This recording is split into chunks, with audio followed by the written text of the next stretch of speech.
DCP Chitrole ने यह खून किए? अभिजीत, मैं तो अदालत में यही प्रमाणित करने का प्रयास कर रहा था कि वो हत्यारे नहीं है, ये हत्याएं उन्होंने नहीं की, कि अचानक उन्होंने अपराध अपने सर ले लिया। बड़े विचित्र पुलिस ऑफिसर है, पूरा केस घुमा कर रख दिया। अच्छे अच्छों को घुमा देता है ये डीसीपी।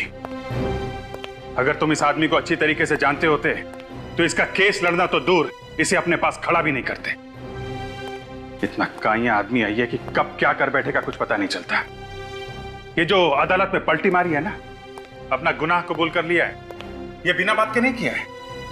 इसके पीछे कोई ना कोई चाल है केडी, कोई ना कोई चाल है। मतलब जब तक जनार्दन गवाही देने नहीं आया था तब तक तो सब कुछ ठीक चल रहा था। ये सब जो हुआ है जनार्दन की गवाही के बाद ही हुआ है। हाँ, जनार्दन जब डीसीपी साहब के पास जाके रोया उसके बाद ही कुछ हुआ है। करेक्ट। जनार्दन ने डीसीपी के हाथ पे कोई संदेश लिखा था जिसे पढ़ने के बाद वो घबरा गए और उसके बाद ही उन्होंने अपना बयान बदल दिया था। तुम बिल्कुल ठीक कह रहे हो अभिजीत, वो संदेश ही इस चक्रव्यूह की जड़ है। और वो संदेश क्या था वो सिर्फ जनार्दन बता सकता था, मगर वो तो मर गया। सारा सीक्रेट अपने साथ ले गया, मगर जनार्दन के हाथ से शायद तारिका को कुछ पता चल सकता है, पर तब तक हमें कोई और रास्ता निकालना होगा। अब एक ही रास्ता बचा है। समय बहुत कम है और अदालत अपना निर्णय सुनाए उससे पहले जनार्दन के हत्यारे को ढूंढना होगा। जाएगा कहां वो, उसे तो हम ढूंढ निकालेंगे। बस समय बहुत कम है केडी, समय कम है। अभिजीत, सीआईडी के लिए कोई काम मुश्किल नहीं। हाँ तारिका। सर, जितनी कोशिश करती हूँ काम में मन लगाने की, उतनी ज्यादा सालों के सर की याद आती है। देखो तारिका, मैं तुम्हारा दुख समझ सकता हूँ। वैसे सालुंकी मेरा भी सबसे करीब दोस्त था। उसके जाने का दुख तो मुझे भी है। इसका मतलब ये नहीं कि मैं अपनी ड्यूटी नहीं करता। ड्यूटी तो करनी चाहिए, है ना? वैसे बहुत बुरी तरह से मारा है जनार्दन को। बड़ी खौफनाक मौत हुई है इसकी। हाँ सर, इसकी बॉडी पर मल्टीपल फ्रैक्चर्स हुए हैं। इसके सीने की रिब गेज, कंधे की हड्डी सब टूट चुकी है। इसका चेहरा भी बुरी तरह से कुचला गया है। सर, मुझे लगता है इसे मारने के लिए इसके ऊपर ट्रक या बस चलाई गई होगी। ट्रक या बस से कुचल दिया है? अगर खूनी जनार्दन की मौत एक एक्सीडेंट दिखाना चाहता था तो फिर उसने जनार्दन की लाश को उस वेयरहाउस में क्यों छुपाया? वेयरहाउस में क्यों? ये बात कुछ हजम नहीं हो रही है। सर, हाँ, इसके हथेली पर ये जो कुछ लिखा हुआ है ना? क्या लिखा है डॉक्टर तारिका? एक मिनट, अभी बताती हूँ।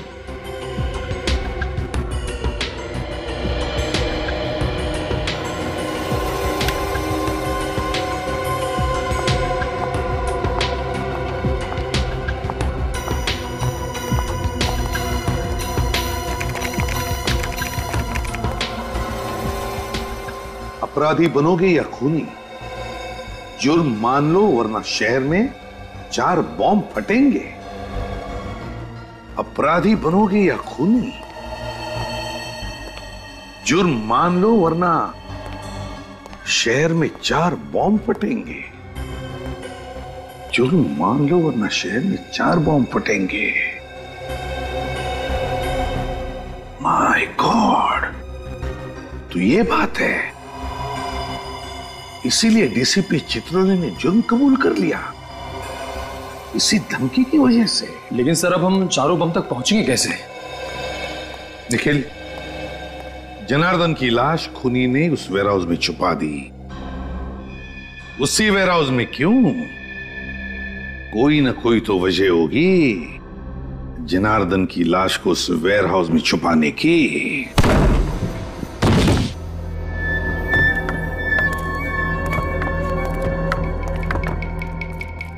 कमाल है, गोडाउन में सामान भरा पड़ा है मगर ना कोई चौकीदार ना कोई सुपरवाइजर। किसी ना किसी को तो होना चाहिए था यहाँ पे। सर, जब जनार्दन की लाश यहाँ से मिली थी तभी यहाँ कोई नहीं था। सचिन, एक काम करो, बगल में जो गोडाउन है वहां के चौकीदार को लेके वहां पे। कोई ना कोई वजह जरूर होगी जो उन अपराधियों ने जनार्दन की लाश को यहां पे लेकर आए। रजत, जरा ढूंढो बोलो। सर।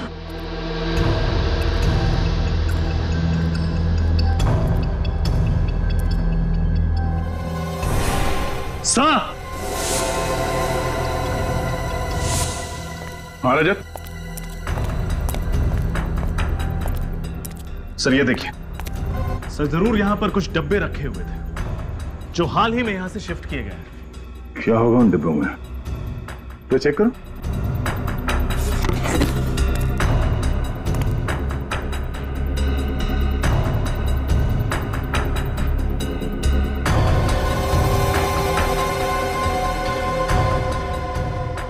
सर। हाँ? इसमें तो बस नॉर्मल सामान है, कुछ खास नहीं। और जो बॉक्सेस यहां से ले जाया गया उसमें नॉर्मल सामान नहीं था, आरडीएक्स था। आरडीएक्स? हाँ, वो मुजरिम इस जगह का इस्तेमाल कर रहे थे आरडीएक्स रखने के लिए। सर तेरे चंद्रकांत है, सामने वाले गोडाउन का वॉचमैन। यहाँ गोडाउन में कोई चौकीदार या सुपरवाइजर नहीं है क्या? एक सुपरवाइजर है सर, पर वो कल से आए नहीं है। क्या नाम है उसका? सर उनका नाम मनोज है। कहाँ रहता है? सर विद्याधर नगर। देखते ही ये चौकीदार गोडाउन छोड़ के अपने घर पे क्या कर रहा है। क्या 2 दिन से मनोज जी घर पे नहीं आए? नहीं, चिंता से तो मेरी जान ही निकली जा रही है। पता नहीं वो किस हाल में होंगे, ठीक भी होंगे या नहीं, आप हौसला रखिए, आपके पति जल्द ही घर वापस आ जाएंगे। अच्छा आप ये बताइए, क्या वो किसी जनार्दन नाम के आदमी को जानते थे? जनार्दन?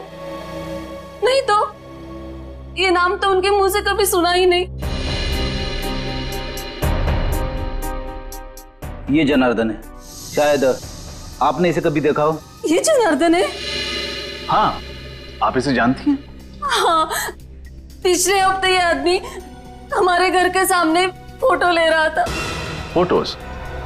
किसकी? पता नहीं, मनोज पूछने गए तो कहने लगा कि मैं फ्रीलांस फोटोग्राफर हूँ और शौक के लिए गली मोहल्लों के फोटो निकाल रहा हूँ। सर मुझे तो लगता है कि ये जनार्दन मनोज के घर की जासूसी कर रहा था।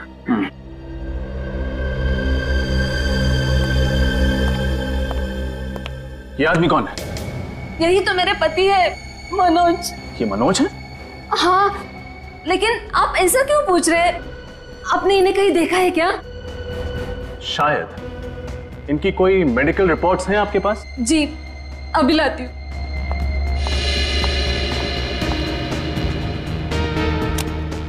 इस फोटो में जो आदमी है, अगर ये मनोज है तो फिर वो डीसीपी साहब के घर पे साळुंखे की लाश। साळुंखे की लाश डीसीपी साहब के घर पर कैसे? साळुंखे, डीसीपी, ये मनोज और साळुंखे। माय गॉड, अब पता चला रजत क्यों चौंक गया था मनोज का फोटो देखकर। ये मनोज और साळुंखे, मनोज और साळुंखे एक ही कद के, एक ही रंग के हैं। ये देखो। सर मतलब जनार्दन कहीं इसलिए तो मनोज की जासूसी नहीं कर रहा था ताकि साळुंखे सर की जगह मनोज को। हाँ पूर्वी, ऐसा ही हुआ है, ऐसा ही हुआ है।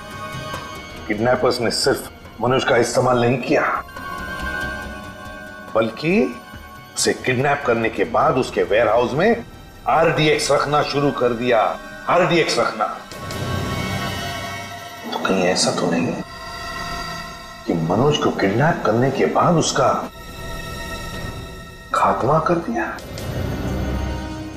मनोज को मार दिया? तो फिर अगर मनोज को मार दिया तो क्या साळुंखे जिंदा है? हाँ, जरूर साळुंखे अभी भी जिंदा है। और सब इसका डीएनए, उंगलियों के निशान सब डॉक्टर साळुंखे से मैच करते हैं।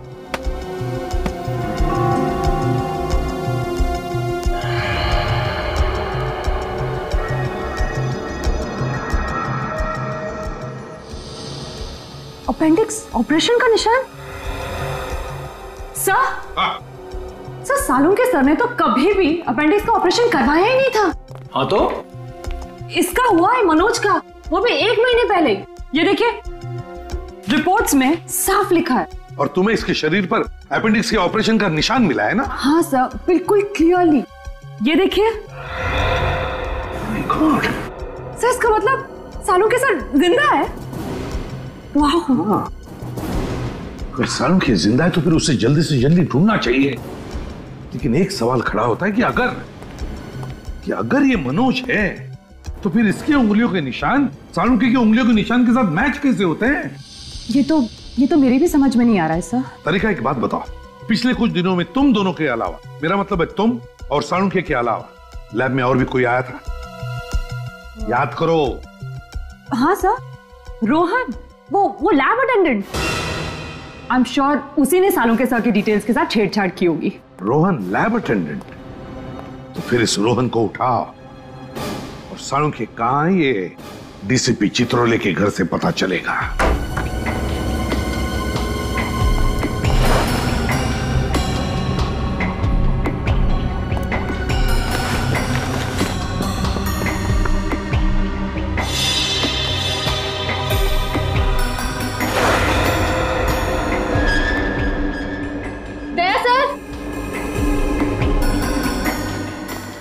आशा? सर खिड़की का कांच टूटा हुआ है, मुजरिम यहीं से अंदर आया होगा। अगर खूनी कांच तोड़ के अंदर आया है तो अलार्म सिस्टम क्यों नहीं बजा? उस दिन भी जब हम दरवाजा तोड़ के अंदर आए तो कोई अलार्म सिस्टम नहीं बजा। इसका मतलब है खूनी ने अलार्म सिस्टम बंद करके रखा है। सर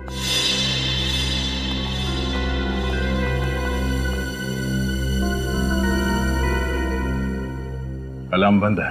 लेकिन सर जब मुजरिम ने खिड़की तोड़ी तब तो अलार्म बजा होगा ना, तो क्या उसने अंदर आकर ये अलार्म बंद किया? एक बार अलार्म सिस्टम बज जाए तो उसे बंद करने के लिए इसमें पासवर्ड डालना पड़ता है। लेकिन सर ये पासवर्ड तो सिर्फ डीसीपी सर जानते होंगे, तो फिर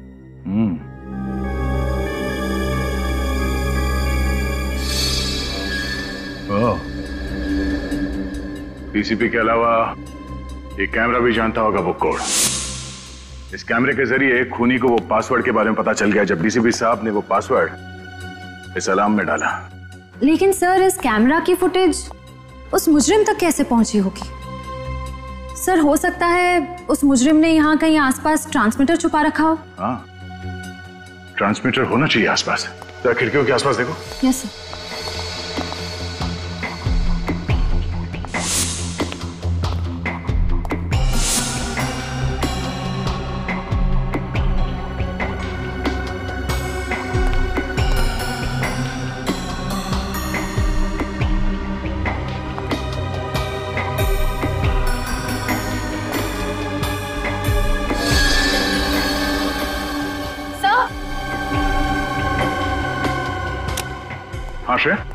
सर ट्रांसमीटर, अगर वो खूनी मनोज की लाश यहां लेकर आया था जरूर किसी गाड़ी में रखे लाया होगा। लेकिन सर पड़ोसी कह रहे थे कि उन्होंने किसी अनजान गाड़ी को घर के बाहर नहीं देखा। अच्छा,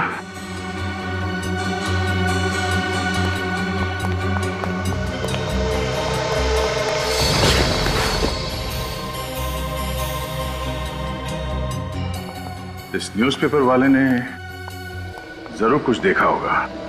देखा, रोहन घर पे है ही नहीं। हर गड़बड़ वाले आदमी के घर के बाहर ताला ही लगा रहता है। हाँ, सीआईडी तो आदी हो चुकी है ताले तोड़ने के।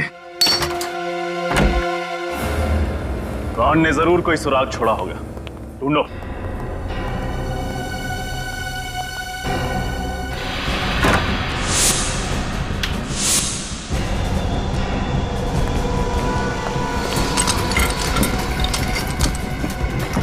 सचिन, फ्रेडे!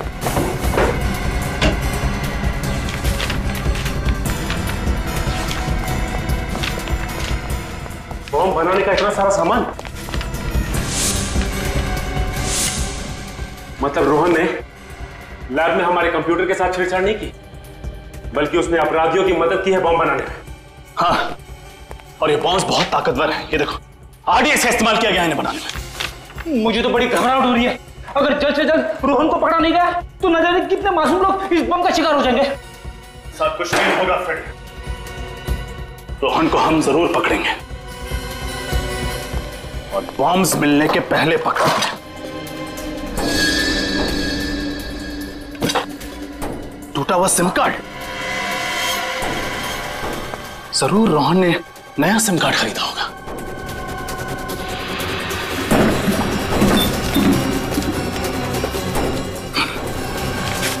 दुकान की पर्ची, इसका मतलब है रोहन ने जरूर नया नंबर इसी दुकान से खरीदा होगा।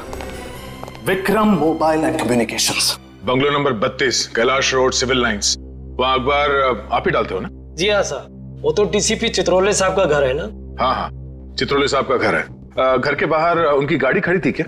सिल्वर रंग की वो लेस्कोटना गाड़ी? हाँ वही कार। नहीं साहब, उनकी गाड़ी वहां नहीं खड़ी थी और घर पर ताला लगा हुआ था, इसलिए मैं पेपर बाहर डाल के चला गया था।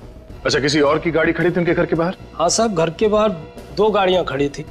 एक ब्लैक कलर की थी एल्सो ब्रांड की और दूसरी थी व्हाइट कलर की वैन। दया, ब्लैक कलर की एल्सॉप गाड़ी तो साळुंखे की भी है, और ये सफेद रंग की वैन किसकी हो सकती है? आपने उस वैन का नंबर देखा था? सर नंबर तो नहीं देखा, लेकिन उसके पीछे कुछ शेर का स्टिकर लगा हुआ था। सर अगर ये शेर का स्टिकर किसी कंपनी का लोगो होगा तो हम इसके बारे में नेट से पता कर सकते हैं। हाँ तो फिर करो, जल्दी करो, देखो।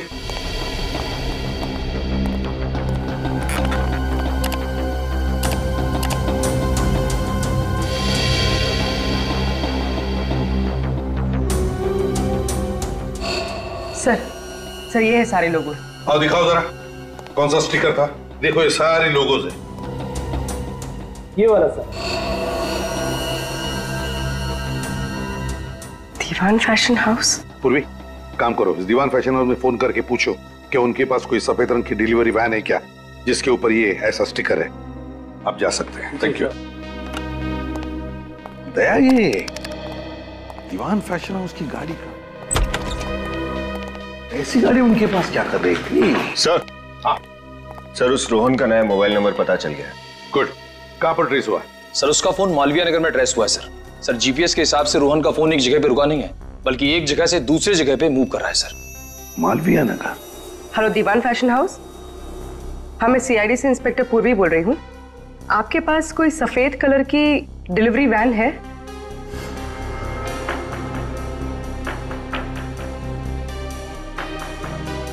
Thank you sir, Diwan fashion house की एक सफेद कलर की वैन चोरी हुई है और उस वैन का नंबर है ABZ4717AZ। ओह, दया कंट्रोल रूम को फोन करो, उनसे कहो कि अगर ऐसे सफेद रंग की कोई डिलीवरी वैन दिखे तो हमें तुरंत इन्फॉर्म करें। Yes sir. और फिर ये रोहन, इस रोहन का तो जल्दी से जल्दी पता लगाना पड़ेगा। शायद ये सारे बॉम्ब्स उसी के पास है।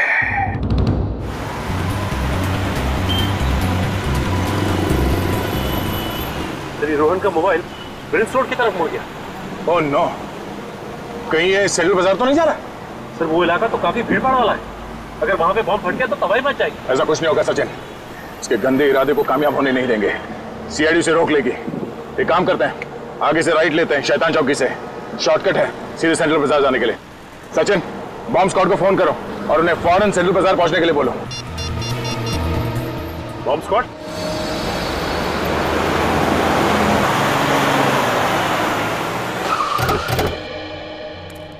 यहीं से आ रहा है। हाँ सर, सिग्नल तो यही बता रहे हैं सर। कहाँ पर? यहाँ से सामने।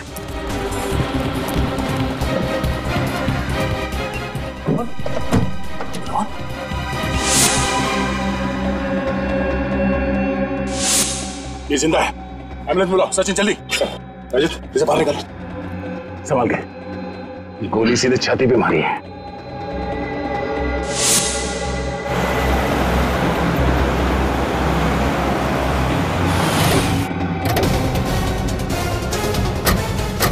देखो यहाँ पर गाड़ियां हैं, हो सकता है दीवान फैशन हाउस की गाड़ी इसी में हो। देखना जरा, चौकन्ना रहना। सर वो रह गए। हाँ संभाल के।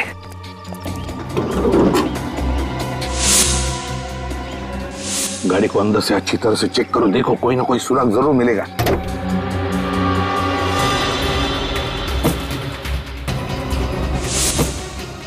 सर। हाँ क्या हुआ? तलाश। इसके कपड़ों से तो लगता है ये इसी वैन का ड्राइवर है। सर लगता है ये मुजरिम उन सभी लोगों को मार रहा है जिन्होंने उसका साथ दिया। हाँ पूर्वी, इसीलिए तो रोहन को भी गोली मारी उसने। सर इसकी जेब में कोई आईडी तो नहीं, बस ये मोबाइल फोन है। दीवान फैशन है उसका नंबर है, लेकिन कांटेक्ट नंबर नहीं है। अरे फोन रिकॉर्ड्स में इनकमिंग आउटगोइंग कुछ भी नहीं।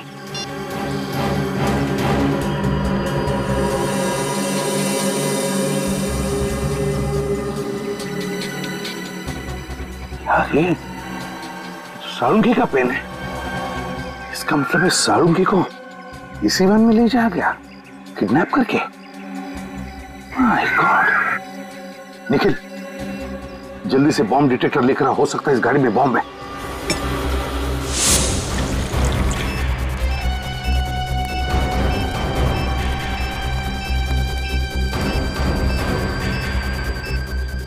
गाड़ी के नीचे भी नहीं, गाड़ी के अंदर भी नहीं है, तो फिर कहां है? सिग्नल तो आ रहा है, सिग्नल बढ़ते जा रहा है, इनके आसपास से आवाज आ रही।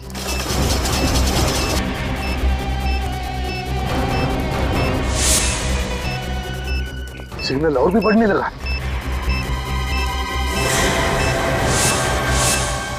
ये बैग निकल घोड़े से।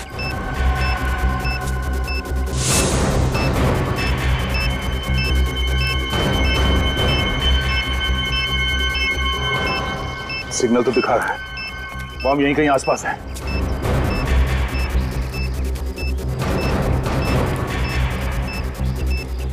बॉम्ब इसी बैग में है। लोगों को हटाओ यहाँ से, खाली करो जगह को। सब लोग पीछे। भाई साहब इधर सीआईडी इन्वेस्टिगेशन चल रहा है, आपकी जान को खतरा है। चलिए बाहर बाहर प्लीज। एक्सक्यूज मी, आप लोग भी चलिए प्लीज, आपकी जान को खतरा है। चलिए प्लीज प्लीज जाइए। इसी में बॉम्ब है, इसी में। ब्रीफ केस आपकी है? No sir. आप दोनों में से किसी की है? नहीं सर, काफी देर से यहाँ पे पड़ा है। आप में से किसी की ब्रीफ केस है या किसी ने छोड़ी है इधर? ठीक है, सबको पीछे कर दो। आइए जल्दी आइए प्लीज, दूर हो जाइए जल्दी। रुक इधर। स्कूटर यहाँ पे किसने पार्क किया? ये साहब सुबह से यहाँ खड़ा है, मुझे नहीं पता किसका है। स्कूटर सुबह से ऐसे ही खड़ा है यहाँ पे? हाँ साहब सुबह से खड़ा है यहाँ पे। तुमने देखा ना किसने पार्क किया स्कूटर? साहब मैं अपने काम में बिजी था, मुझे ध्यान नहीं रहा। चलो भागो यहाँ से।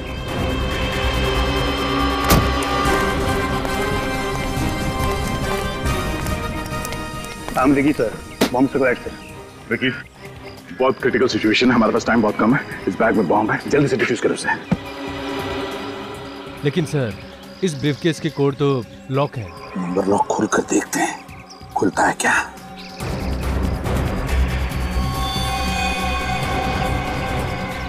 समझ में नहीं आता ये क्या नंबर्स हैं।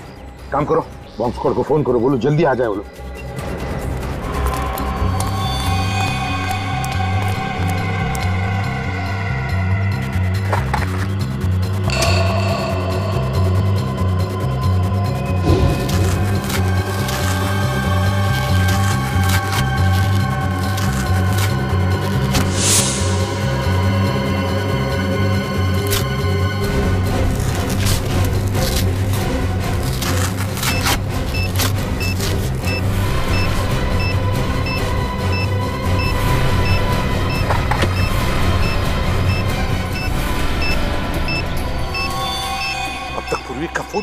तो मैंने बॉम्ब स्क्वाड वाले से बात की, वो कह रहे कि आधा घंटा और लगेगा होने में। और आधा घंटा? देखिए आधा घंटा बहुत लेट हो जाएगा। बताइए बॉम्ब डिफ्यूज कैसे करना है? हाँ मैं एसीपी प्रद्युम्न बोल रहा हूँ। एक मिनट, स्पीकर फोन ऑन करो जल्दी।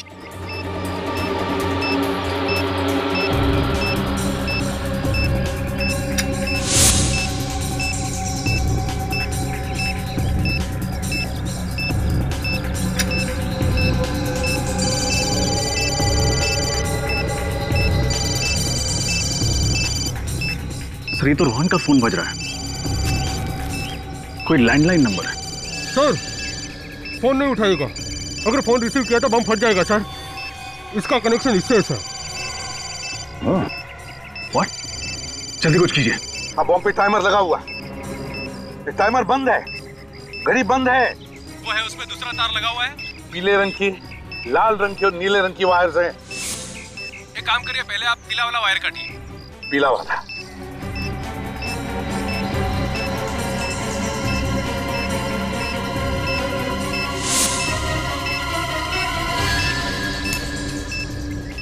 देखिए पीली वायर कट चुकी है।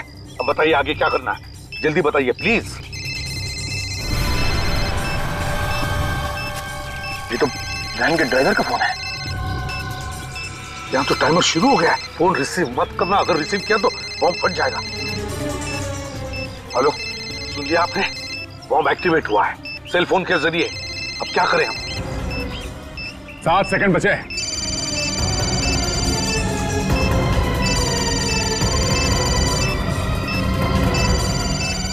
जल्दी करो विकी, सिर्फ 3 सेकंड बचा है विकी, जल्दी करो।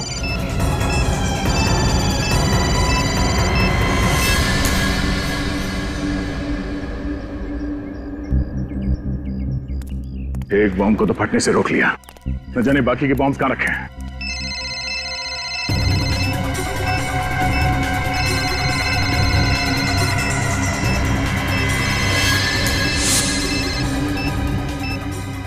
हेलो, लाल वाला काट दिया। अब देखो सिर्फ 30 सेकंड बचे, जल्दी बताइए क्या करना है। आप लोग भाग जाइए वहां से, हट जाइए पीछे, माय फटने गॉड। वाला है।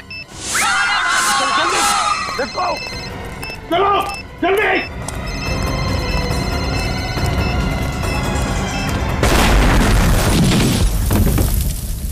रोहन का होश में आना हमारे लिए बहुत जरूरी है। वही बता सकता है वो बाकी 2 बॉम्ब्स कहां पर फिट किए गए हैं। सर उस लैंडलाइन नंबर का पता चल गया है जिससे उन बॉम्ब्स का टाइमर चालू किया गया था। किसका नंबर है? सर एक पीसीओ है प्रीतमपुर इलाके में। मैंने पीसीओ के मालिक से पूछताछ की, लेकिन उसे तो बॉम्ब्स के बारे में कुछ भी नहीं पता। उसे भी कुछ नहीं पता? या तो रोहन बेहोश है, फिर प्रीतमपुर के पीसीओ वाले को बॉम्ब्स के बारे में कुछ पता नहीं, तो फिर ऐसी कौन सी कड़ी है जो हमें उन बॉम्ब्स तक पहुंचा सकती है? सर शायद डॉक्टर सालुंखे हमें कुछ बता सके। हाँ, सालुंखे बता सके। अगर हम सालुंखे तक पहुंच गए ना, तो सालुंखे हमें जरूर उन 2 बॉम्ब्स के बारे में बता सकेगा। सर एक ऐसा सुराग पता चला है जिससे शायद हम लोग डॉक्टर सालुंखे तक पहुंच सकेंगे। कैसा सुराग? सर मैं दीवान फैशन हाउस रहा हूँ। वहाँ के मैनेजर ने मुझे बताया कि वहाँ से निकलने से पहले उस कार्गो वैन ने 12,500 किलोमीटर की दूरी तय की थी। और जब हमें वैन मिली तब कितनी चली थी? Sir 12,550 kilometre. मतलब वैन फैशन हाउस से निकलने के बाद 50 किलोमीटर चली थी। और सर ये वैन हमें जहां पर मिली है वहां से फैशन हाउस की दूरी लगभग 30 किलोमीटर है। तो मतलब वैन 20 किलोमीटर ज्यादा चली है। तो इसका मतलब है जहां पर वैन मिली थी वहां से 10 किलोमीटर के दायरे में ही सालुंखे को कहीं पर बंदी करके रखा है। और ये जगह जरूर किसी बीच के आसपास है, क्योंकि वैन के टायर से और ड्राइवर के जूते से हमें रेत मिली है। जरा मैप दिखाओ। Yes sir.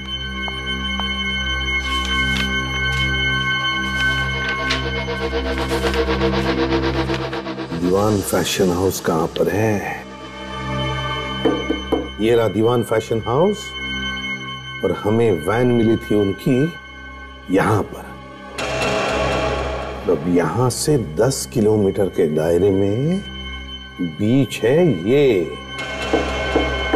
प्रिस्टीन बीच। बस प्रिस्टीन बीच के आसपास जितने भी घर, जितनी भी बिल्डिंग्स हैं, सब चेक करो। सालुंखे को वहीं पर कहीं बंदी करके रखा होगा। हाँ डॉक्टर साहब, रोहन को होश आ गया? Wonderful news. डॉक्टर साहब तबीयत कैसी है इसकी? अब डरने की कोई बात नहीं, वो खतरे से बिल्कुल बाहर है। Now is absolutely fine. तुम्हारे बॉम्ब्स लगाने की वजह से पूरे 40 लोगों की जानें चली गई। ये तो अच्छा हुआ कि हम लोग वहां पे वक्त पे पहुंच गए, वरना मरने वालों की तादाद सैकड़ों में होती, समझे? मुझे माफ कर दीजिए सर, उन लोगों ने मेरी माँ को किडनैप कर रखा है प्रीतमपुर में, इसलिए उन लोगों की बात मानने के अलावा मेरे पास कोई दूसरा रास्ता नहीं था सर। मैंने जो कुछ भी किया सर, उसके लिए मैं वाकई बहुत शर्मिंदा हूँ सर। अभी नाटक बंद कर, चुपचाप ये बता कि बाकी बॉम्ब्स कहाँ रखे हुए हैं। एक तो ट्वाइलाइट स्कूल में और दूसरा बंदी पार्क में। क्या? बच्चों के स्कूल में? तुम मासूम बच्चों की जान लेना चाहते हो? ये बताओ कि कौन सा आतंकवादी संगठन है? मैं नहीं जानता सर। उन लोगों के चेहरे तो देखे होंगे तुमने, उनका स्केच बनवा सकते हो? नहीं सर, उन लोगों ने मास्क पहना हुआ था सर, और काम होने के बाद मुझे गोली मार दी सर। चलो बॉम्ब्स को फटने से रोकना। सर उन लोगों ने डॉक्टर सालुंके को भी किडनैप कर रखा है। क्या? सालुंके साहब को? सालुंके साहब को कहाँ रखा गया? तुम्हें मालूम है? नहीं सर, पर वो लोग इतना कह रहे थे कि जब तक उन्हें वो चीज मिल नहीं जाती तब तक वो सालुंके को मार भी नहीं सकते। चलो एक तो अच्छी खबर दी तुमने, इसका मतलब डॉक्टर सालुंके जिंदा है।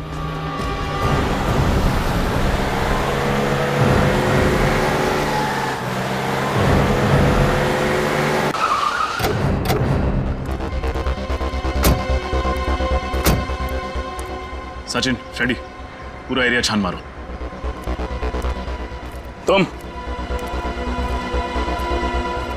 हाँ साहब। एक बात बताओ, किसी अनजान आदमी को तुमने स्कूल के आसपास कहीं देखा? नहीं साहब। ठीक से याद करो, कोई आदमी जिसके पास बैग हो, कोई ब्रीफकेस हो। नहीं साहब, ऐसा तो कोई आदमी नहीं देखा। स्कूल के अंदर कोई अनजान आदमी तो नहीं घुसा ना? नहीं साहब, स्टूडेंट्स और पेरेंट्स के अलावा अंदर किसी भी इंसान का जाना मना। और अगर कोई आदमी पेरेंट बन के घुस जाए तो? सर, पेरेंट्स के स्पेशल आई कार्ड होते हैं, हम उसे देख के अंदर छोड़ते हैं। हाँ ठीक है। स्कूटर किसका है? नहीं पता साहब। पागल हो क्या? पूछ रहा हूं मैं इतनी देर से।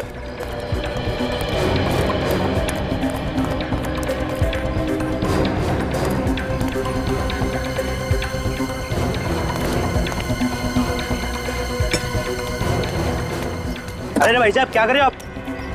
अरे मेरा स्कूटर है ये। अरे तुम गाड़ी दिखा। काट, ये लीजिए काट।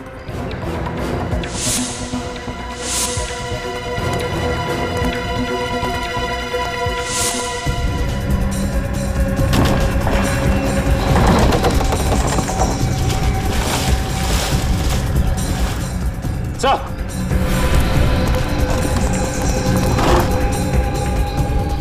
ब्रीफकेस? बिल्कुल ऐसा ही ब्रीफकेस तो MI रोड पर था। फ्रेडी, बॉम्ब स्क्वाड को फोन लगा।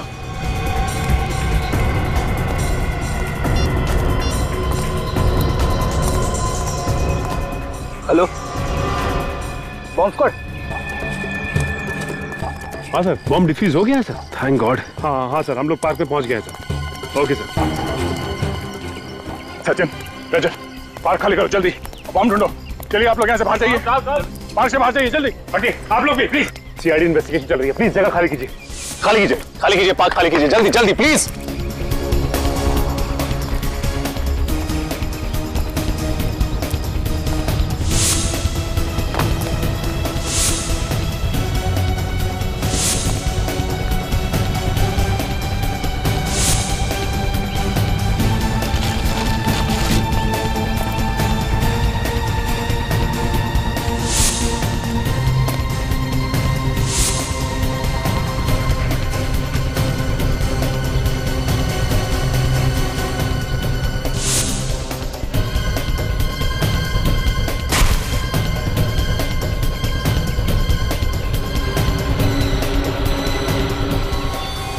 सचिन, रजत,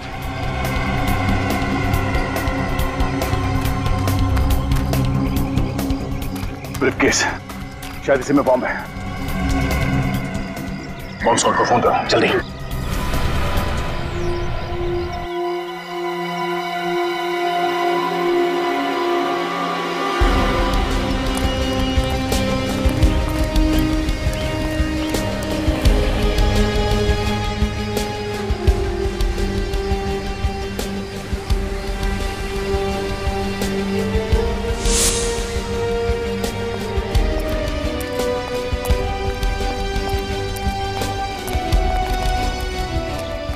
ये आखिरी बंगलो बचा हुआ है। कार मार्क्स देखे थे?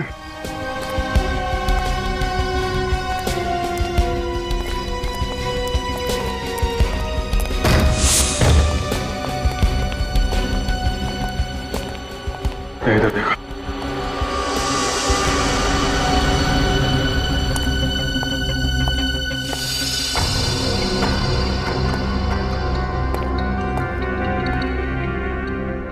खून?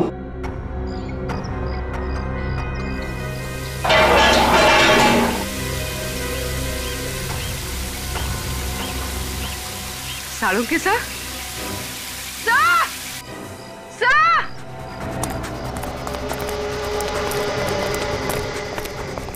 क्या हुआ पूर्वी? सर ये देखिए। ओह माय गॉड, डॉक्टर साहब, डॉक्टर साहब।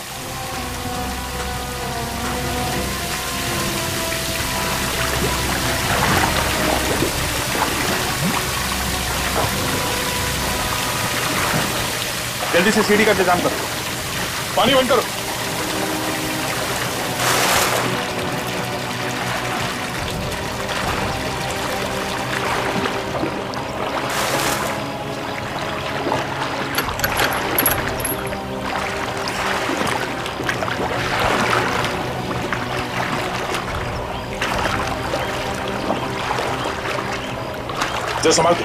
संभाल के ऊपर। हाँ, ओके।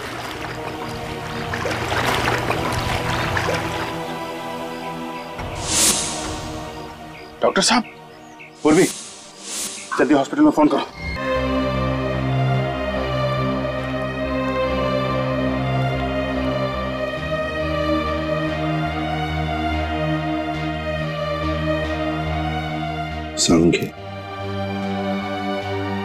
सांख्य,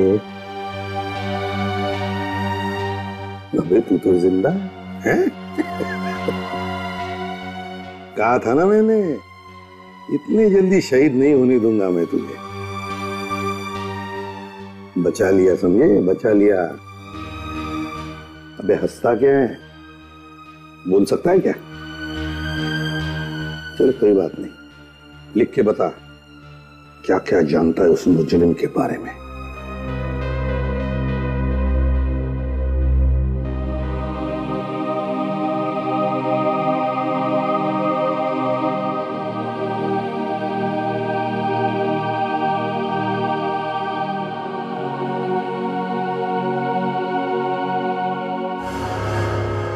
तीजा डीसीपी सर का पुराना दुश्मन। रजत, इस तीजा की कुंडली निकालो। सर, ये देखिए, आज से 10 साल पहले डीसीपी साहब ने इस तेजा को जेल की चक्की पिसवाई थी, पूरे गैंग का सर्वनाश कर दिया था। और अब जेल से छूटने के बाद इसने अपने काले कारनामे फिर से शुरू कर दिए, नई गैंग भी बना दी इसने। इतना ही नहीं सर, डीसीपी साहब से बदला लेने के लिए उसने इतनी बड़ी साजिश रची। हाँ सर, और सालुंके साहब की भी क्या हालत कर दी इस तेजा ने। एक एक गुनाह की कीमत चुकानी पड़ेगी इस तेजा को, एक एक गुनाह की। सालुंके बता रहा था ना कि जहां पर उसे बंद करके रखा था वहां पर उसने इंडस्ट्रियल सायरन की आवाज सुनी थी। हाँ सर, उन्होंने ये भी बताया था कि डीसीपी साहब के घर से वहां तक पहुंचने में तकरीबन आधा घंटा लगता है। एक मिनट, डीसीपी साहब के घर से आधे घंटे की दूरी पर तो सिर्फ एक ही इंडस्ट्रियल एरिया है, Narayani industrial area. Narayani industrial area? तो फिर इस तेजा के गुनाहों का महल इस नारायणी इंडस्ट्रियल एरिया में ही है।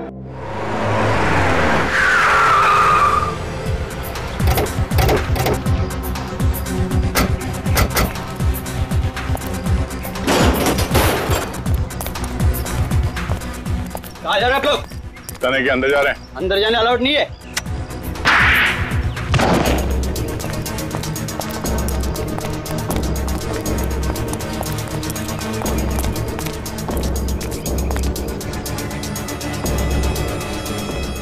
संभाल के, पता नहीं कितने लोग हैं अंदर।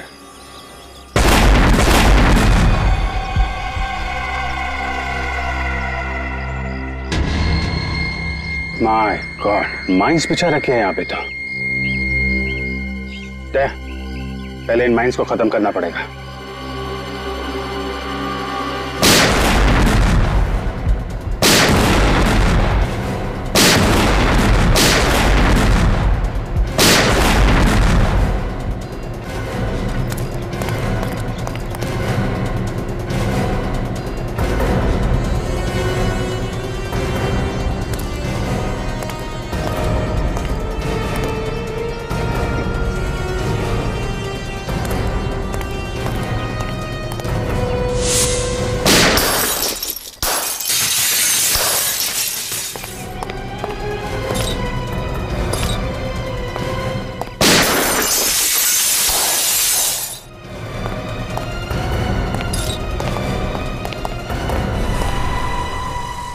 शेर की गुफा में तुम्हारा स्वागत है। डीसीपी की दुर्दशा देख करके इतना गहरा सदमा लगा कि सबके सब मौत के मुंह में चले आए। दुर्दशा तो तुम्हारी होगी तेजा, बहुत नाच नाच लिए तुम। अब पर्दा गिराने का टाइम आ गया है। अच्छा, सबकी गन नीचे, जल्दी नीचे रखो, नीचे रखो वरना खोपड़ी उड़ा दूंगा इसकी। नीचे देख तेजा, अभिजीत को कुछ नहीं होना चाहिए, वरना तेरी जिंदगी को मैं एक भयानक सपना बना दूंगा। गन नीचे रखो, जल्दी। अभिजीत को कुछ नहीं होना चाहिए। बहुत याराना लगता है। अभिजीत, दया दया अभिजीत हैं? तुम्हारी दोस्ती के काफी किस्से सुने हैं तेजा ने, मगर आज दोस्त को अलविदा कहने का वक्त आ गया, क्योंकि अभिजीत तो अब गया। अभिजीत को छोड़ दे, वरना वरना वरना क्या? तेरे इस अभिजीत को ऐसी जगह गाड़ूंगा कि जिंदगी भर ढूंढता रह जाएगा, फिर भी उसका कंकाल नहीं मिलेगा। तेरा वो डीसीपी जेल में सड़ेगा और तुम दोनों शमशान में।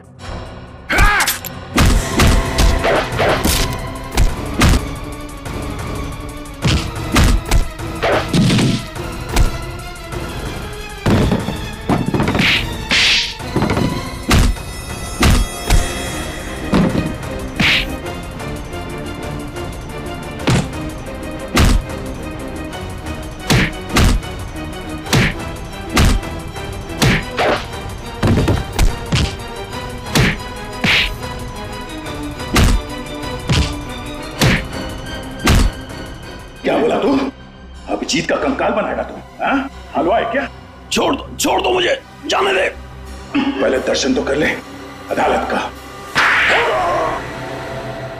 6 साल पहले मुझे सालुंके की गवाही और डीसीपी चित्रोले की सलाह पर मुझे इस शहर से तड़ीपार कर दिया गया था, अपने परिवार से दूर, अपने धंधे से दूर। इन 6 सालों में मैंने 6 जन्म का नर्क भोगा है जज साहब। तब मैंने इरादा किया कि जिस दिन भी मैं मुंबई लौटूंगा, सालुंके और डीसीपी चित्रोले से अपने 6 साल का बदला 6 गुना ज्यादा लूंगा, मौत से भी बदतर सजा दूंगा इनको। तब मैंने ये प्लान रचा, रोहित का खून इस तरीके से किया कि देखने वालों को लगे कि उसकी मौत डीसीपी के हाथों हुई है।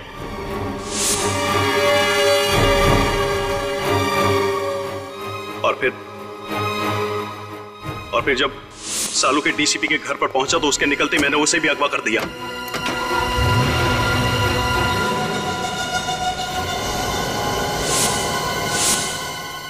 और फिर सालुंके के कपड़े एक लाश को पहनाकर अपने आदमियों के द्वारा डीसीपी के कमरे में छुपा दिया। उसका चेहरा इस कदर बिगाड़ दिया कि देखने वाले पहचान नहीं सके कि वो कौन है। और फोरेंसिक्स की वो रिपोर्ट जो कहती थी कि वो मृत शरीर डॉक्टर सालुंके की है, वो भी स्पष्ट है कि आप ही ने बदल पाए। जी हाँ, ये काम भी मेरे आदमी ने किया। कंप्यूटर टेक्नीशियन के भेस में जाकर बड़ी चालाकी से उसने सालुंके के डेंटल, डीएनए और ब्लड रिकॉर्ड्स उस लाश के रिकॉर्ड्स के साथ में बदल दिए। राइट। और छोटू चाय वाला और ड्राइवर जनार्दन, ये भी आप ही के आदमी थे? जी हाँ, वो सब भी मेरे आदमी थे। मैं डीसीपी चित्रोले की बाकी की जिंदगी सलाखों के पीछे देखना चाहता था और सालुंके को अपने पास में कैद रख करके घुट-घुट करके मौत देना चाहता था, लेकिन तुमने और सीआईडी ने मिलकर के सब बर्बाद कर दिया। Sorry about that. One who lives by the gun dies by the gun. Teja, जो व्यक्ति बर्बादी को पालता है उसका अंत भी बर्बादी ही होती है। The defence finally rests your honour. यह अदालत मुजरिम तेजा को अंडरकवर ऑफिसर रोहित और ड्राइवर जनार्दन के कत्ल के जुर्म में दोषी पाते हुए दफा 302 के तहत उम्र कैद की सजा सुनाती है और डीसीपी चित्रोले को इस केस से बाइज्जत बरी करती। The case is closed.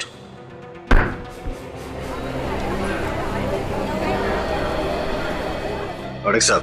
जी जायसवाल साहब। अक्सर जब मैं हारता हूं तो नाराज होता हूं, लेकिन आज खुश हूं। देश को बचाया आपने। देश को बचाने का श्रेय आपको जाता है जायसवाल साहब। हाँ, वो लंदन का टेलीफोन नंबर आप ढूंढने नहीं गए होते तो। सी यू। अरे डीसीपी साहब, पुराना माने तो एक बात कहूं। नहीं नहीं, पता चला है सीआईडी से कि आप बड़े ही नटखट हैं। हमेशा सीआईडी में कुछ न कुछ करते रहते हैं।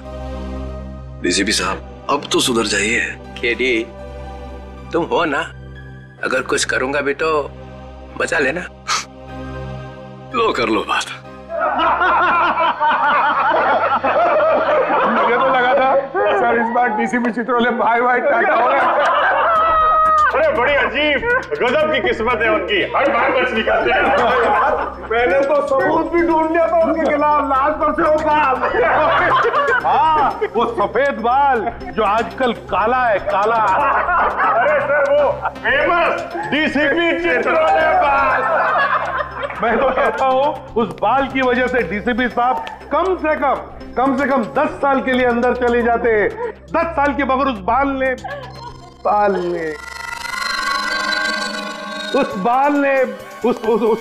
ने डीसीपी साहब की इज्जत बचा ली, मालूम है। अरे मैं तो बोलता हूँ कि ये बाल फोरेंसिक लैब में रखना चाहिए ताकि सारे स्टूडेंट देख सके। अरे क्या बात कर रहे हैं सर, डीसीपी साहब का बाल लैब में? अरे उनका बाल तो सर म्यूजियम में रखना चाहिए। अरे अभिजीत, मैं ये कह रहा हूँ कि देखो, अगर वो बाल म्यूजियम में रखोगे तो सारे स्टूडेंट्स को याद दिलाता रहेगा कि डिटेक्शन कैसे किया जाता है। डिटेक्शन कैसे किया जाता है? डीसीपी साहब ने डिटेक्शन कैसे किया? सर कैसी बातें कर रहे हैं सर, डीसीपी और डिटेक्शन? सर उनके नाक के नीचे हाथ नहीं बैठ जाएगा ना तो भी उन्हें पता नहीं चलेगा। ऐसा ये निखिल बता रहा था सर। मैंने सिर्फ बोला कि ऐसी बातें मुंह से निकालने से पहले 10 बार सोच लिया कर, मगर सर कुछ नहीं दिखता। अरे ये बात निकल गया, ये रजत भी बोलेगा, हाथी नहीं दिखता उनको। हाँ सर, ये मैंने भी सुना है कि डीसीपी चित्रोले हाथी देख ले तो हाथी खुद बोलेगा कि डीसीपी चित्रोले से बढ़िया इन्वेस्टिगेटर कोई है ही नहीं। अरे यार ये क्या बात करने लगा यार। अभिजीत, ये गलत है, हाथी घोड़ा सब गलत है। अरे क्या इसमें क्या गलत है यार? अभिजीत, जो बात गलत है वो गलत है। अरे क्या गलत है?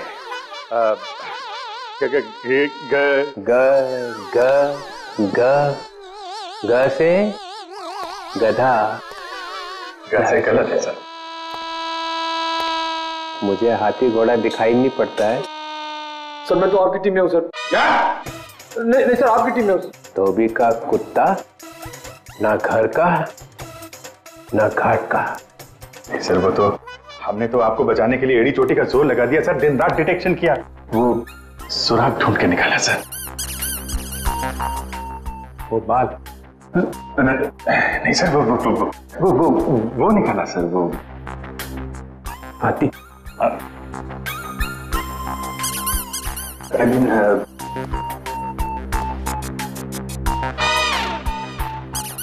सर मेरा बाल म्यूजियम में जाएगा। हाँ सर, यस सर, म्यूजियम में पढ़ाने के लिए, देश की सेवा में। देश की सेवा? मेरे बाल से देश की सेवा होगी। हाँ sir, of course. You know, officers आएंगे, उस बाल को देखेंगे, डिटेक्शन सीखेंगे। यू नो डिटेक्शन, आपके बाल से। मेरे बाल से डिटेक्शन सीखेंगे? हाँ, डिटेक्शन सीखेंगे मेरे बाल से। देखो तुम लोग आगे आगे क्या होता है।